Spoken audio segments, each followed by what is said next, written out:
अहम के ऊपर ही सभी बंधन निर्भर रहते हैं, और जिन्होंने अहंकार का नाश कर दिया उनके सभी बंधन अपने आप ही टूट जाते हैं।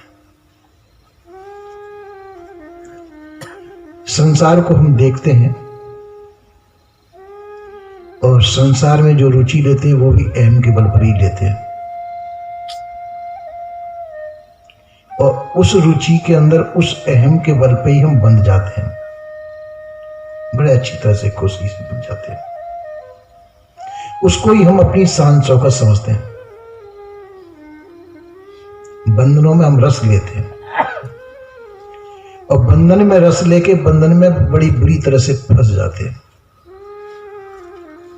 यदि बंधनों से छूटना चाहते हैं तो बंधनों का रस लेना छोड़ दें। बंधनों का रस लेने से, छोड़ने से आप बंधन से मुक्त हो जाएंगे। बहुत सरल उपाय है, पर वो रस हमारा छूट नहीं पाता है। जैसे शराबी को शराब का रस लगा हुआ है, आग लगे हुए, जितने भी प्रकार के व्यसन है अपने अपने व्यसनों के सबको रस लगे हुए हैं। वो भी जानता है कि ये बंधन है, ये मेरे को नुकसानदायक है। शराबी शराब पीता है, शराब का परिणाम भी देखता है। चाहे कितने भी बड़ा इज्जत वाला व्यक्ति हो, शराब पी के सड़क पे निकलेगा, किसी को गाली देगा तो पिटेगा। जानता है मेरी दुर्गति होती है, पर वो इसी प्रकार के संसार के सभी प्रकार के व्यसन है। तो सदगुरुदेव कहते हैं बहुबंधन, बहुत प्रकार के बंधनों से बंधन। भाई दो प्रकार के बंधन, ये बहुत प्रकार के बंधन दो प्रकार के बंधनों में आ जाते हैं। मोह के अंदर आ जाते हैं, मोह और भ्रम, इन सभी बंधनों को मोह और भ्रम में बांध देते हैं। मोह का बंधन बहुत प्रबल बंधन है। ओह मोह महिमा प्रबल, मोह की महिमा बहुत प्रबल है। इस मोह के अंदर पूरा संसार बंधा हुआ है। मोह के अंदर जिनको हम देवता कहते थे वो भी मोह के बंधन में बंधे, जिनको परमात्मा कहते हैं संसार, वो भी मोह के बंधन में बंधे, सभी मोह के। और आजकल जो अपने मौजूद हैं ये भी किसी न किसी प्रकार के मोह के बंधन में बंधे हुए हैं। अगर मोह छूट जाए तो मोक्ष हो जाए। मोह का क्षय हो जाना ही मोक्ष है, पर बाजे के मोह छूट नहीं पाता है। मोक्ष की इच्छा तो हम करते हैं, मोह का प्रलोभन हमारे अंदर है, मोक्ष होनी चाहिए। और मोक्ष होगी कब? जब हमारे सामने जो दिखता हुआ संसार है इसका रस लेना छोड़ दें तो संसार का रस नहीं छूट पाता और हमारी मोक्ष नहीं हो पाती। तो एक तो ये मोक्ष हो गई, दिखते हुए संसार का जो रस है इसका मोह हमारा नहीं छूट पाता, ये बहुत बड़ा बंधन है। एक भ्रम भी है, हम भ्रम के कारण कुछ का कुछ मान बैठते हैं। अपनी मान प्रतिष्ठा को भी हम मोह के अंदर, उस भ्रम के अंदर ही लेते हैं। विभिन्न प्रकार की मानिंदियां हैं, उन मानिंदियों को जो मान लेना वो भी भ्रम है। देवी देवता भूत प्रेत ईश्वर अलग देखे किसी ने नहीं है, ये किसी ने देखे नहीं है, पर हम सुनते चले आ रहे हैं अपने बुजुर्गों से।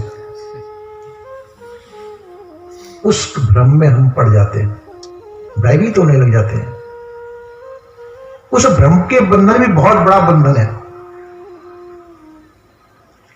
इस भ्रम के बंधन और मोह के बंधन, ये दोनों ही बंधन बड़े प्रबल हैं। पर इन बंधनों से हम छूटे कैसे? विवेक के द्वारा छूट सकते हैं। तो विवेक के द्वारा हमको परिणाम का ज्ञान होता है, परिणाम दर्शता है।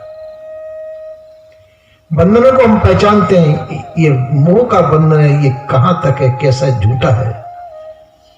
जितने भी बंधन मोहगत बंधन है ये सभी झूठे ही है। कब तक है? शरीर तक है, और शरीर के बाद में ये मोह का बंधन टूट जाता है। और इसके संस्कार हमारे अंदर जाते हैं जो दूसरे जन्म लेने में सहायक होते हैं। इसी प्रकार से हम भ्रमित भी होते हैं, भ्रम के संस्कार भी हमारे अंदर पड़ते हैं। इन दोनों प्रकार के बंधनों में हम बहुत बुरी तरह से फंस जाते हैं। तो हम जो है पहले संसार के अंदर बंधे रहते हैं, लड़के बच्चे कच्चों में बंधे रहते हैं, बड़ी उम्र हो जाती है, घर से हमको वो सम्मान नहीं प्राप्त हो पाता और हम वृद्धावस्था को जब देखते हैं कि संसार हमारा अपमान करता है, जिस संसार के पीछे हमने पूरी जिंदगी बिताई, वो संसार अब हमारी नहीं सुनता है, हम घर बार छोड़ देते हैं। छोड़ते हैं तो कहते हैं कि लाओ चलो भजन करेंगे, और बुढ़ापे में भजन भी नहीं होता है। महात्माओं की कुटी में जाओगे, भाई झाड़ू लगाओ, पोछा लगाओ, है ना। अब शरीर रहा नहीं उस लायक, सेवा लायक शरीर रहा नहीं, तो घर पे तो कुछ ना कुछ हो भी जाता। अब महात्माओं के पास गए तो महात्मा ने कहा कि भाई कुछ ना कुछ तो करना ही पड़ेगा, तो न इधर के रहे न उधर के रहे, तो मोह में हमारा पूरा जीवन बीत गया। अब एक भय जो भ्रम का जो भय है, हालांकि ये मिथ्या है बिल्कुल, मोह का भ्रम तो सामने दिखता है और भ्रम का तो दिखता भी नहीं, खाली मान्यता मात्र ही है। उसके अंदर भी हम भयभीत रहते हैं, भ्रम के अंदर। और भ्रम के अंदर भयभीत होकर के हम ऐसे डरते हैं कहीं किसी को भ्रम होता है कहीं भूत नहीं आ जाए, कोई देवी देवता मेरे से रुष्ट न हो जाए। इस भय से हम जो बहुत बड़े बड़े पाप कर डालते हैं, देवी देवताओं को बलि तक चढ़ा देते हैं, हत्या करते हैं, हिंसा करते हैं, जिसका परिणाम हमको भोगना पड़ता है। इसलिए सदगुरुदेव कहते हैं कि ये जो बंधन जो हुए हमारे बनाए हुए बंधन है, और हमारे बनाए हुए बंधनों को हम विवेक द्वारा हम ही छोड़ सकते हैं, परख करके छोड़ सकते हैं। परखेंगे जब हम पारखी संत गुरुजनों के पास जाएंगे, तब वो हमारे बंधनों को परखाने के लिए विवेक जागृत करेंगे। विवेक सबके पास मौजूद है, ऐसा कोई जीव नहीं जिसके पास विवेक न हो, मनुष्य मात्र के अंदर, और अन्य खानियों में नहीं है, मनुष्य के अंदर विवेक जागृत है। पर बाजे के हम उस विवेक का सदुपयोग नहीं कर पाते, विवेक का आदर नहीं कर पाते। तो विवेक का आदर नहीं कर पाते, तो विवेक का आदर न करने से हमको ज्ञान नहीं हो पाता। होते हुए भी हम उसका ज्ञान का जो आदर नहीं कर पाते, विवेक का आदर नहीं कर पाते।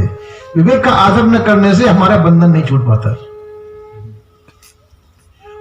और जब विवेक का आदर न करने से प्राप्त का सदुपयोग नहीं कर पाते हम। जो हमारे पास प्राप्त है साधन, इन किसी भी साधन का हम सदुपयोग नहीं कर पाते, तो साधन का दुरुपयोग करते हैं और विवेक का अनादर करते हैं, इसीलिए हमारा बंधन नहीं छूट पाता। संत गुरुजन ये बात बताते हैं कि आप विवेक का आदर करिए, और विवेक के प्रकाश के अंदर ही जो साधन आपको प्राप्त है, उस साधन का सदुपयोग कीजिए, दुरुपयोग करना छोड़ दें। साधन क्या है आपके पास? ये शरीर रूपी साधन मौजूद है, इसका आप सदुपयोग कीजिए विवेक के प्रकाश के अंदर, और ये दोनों चीज आपको प्राप्त है। पर बात कि ये बोध देने वाले संत गुरुजन हैं, संत गुरुजन ये बोध देते हैं। यदि उनका कहने से हमने पासा पलट दिया, हमारे बंधन छूट सकते हैं, और यदि ऐसा नहीं किया तो बंधन तो ज्यों के त्यों बने हुए। इसलिए हमको संत गुरुजनों की आवश्यकता पड़ती है। संत गुरुजनों के पास में जाके सत्संग सुने, श्रवण करें, और श्रद्धा पूर्वक उनके उपदेश को सुनकर के अपने बंधनों को छुड़ा दें।